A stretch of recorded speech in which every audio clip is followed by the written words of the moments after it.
आज मैं तुम्हें बताने वाला हूँ कि तुम अपने पावरफुल दुश्मन को कैसे हरा सकते हो।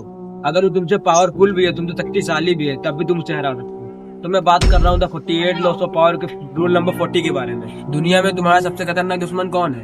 वो जो तुम्हारे सामने खड़ा है? नहीं, तुम्हारा सबसे खतरनाक दुश्मन वो है जो तुम्हारा दोस्त बनकर तुम्हारी हर राज को जानता है, तुम्हारे हर सिगरेट को जानता है, और जब चाहे वो तुम्हारी कमजोरी पकड़कर तुम्हें बीट कर सकता है, तुम्हें हरा सकता है। इन लोगों को बोलते हैं post as a friend, work as a spy.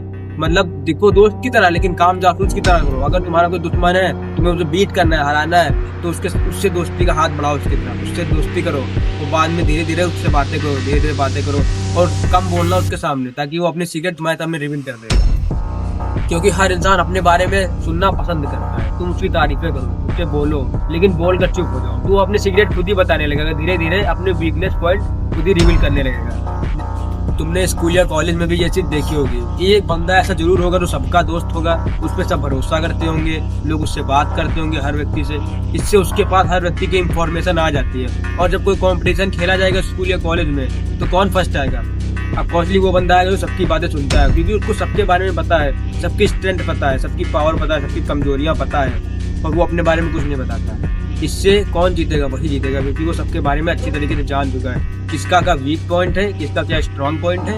उसी हिसाब से वो अपने आप को ट्रेन कर लेता है। इस लोग की एक वार्निंग भी समझ लो, अगर लोगों को पता चल गया कि तुम दोस्त बनकर जासूसी कर रहे हो या स्पाई बन रहे हो, तो उनके ऊपर जो तुम्हारा भरोसा पूरी तरीके से उठ जाएगा। वो तुम्हारे ऊपर भी 1% भी भरोसा नहीं करेंगे। इसलिए इस लोगों को साइलेंटली यूज करो, साइलेंट चुप रह के यूज करो। अगर तुम ज्यादा उनके सामने खुद ही बोलने लगोगे तो तुम अपनी वीकनेस खुद ही बता दोगे। इसलिए इस लोगों को साइलेंटली यूज करना शुरू करो, क्योंकि लोग इमोशनली होते हैं, वो इमोशनल अपने कंट्रोल नहीं कर पाते। इसलिए तुम उनकी फीलिंग समझो और उनके ऊपर ट्रस्ट बनाओ। अगर वो तुम्हारे ऊपर भरोसा करने लगे तो तुम्हारे पास उनकी सारी शक्ति आ जाएंगी, मेन वेपन तुम्हारे पास आ जाएगा, और तुम उनका यूज कर सकते हो कहीं भी।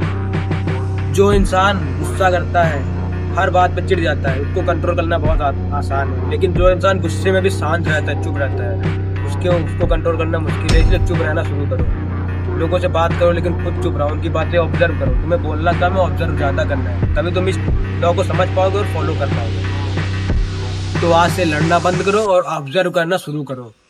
लोगों से लड़ना नहीं है तुम्हें लोगों से फालतू की बातें नहीं करना है, तुम्हें बस सुनना है, उनकी बातें समझना है, और उनके वीक पॉइंट को पकड़ के उनको कंट्रोल कर लेना है। अब अगर तुम्हें इंसानी दिमाग को समझना है और द 48 लॉस ऑफ पावर के सारे नियम समझना है और डार्क साइकोलॉजी समझनी है ह्यूमन ब्रेन की, तो मुझे अभी फॉलो करना, क्योंकि मैं ऐसी वीडियो रोज लाता रहूंगा।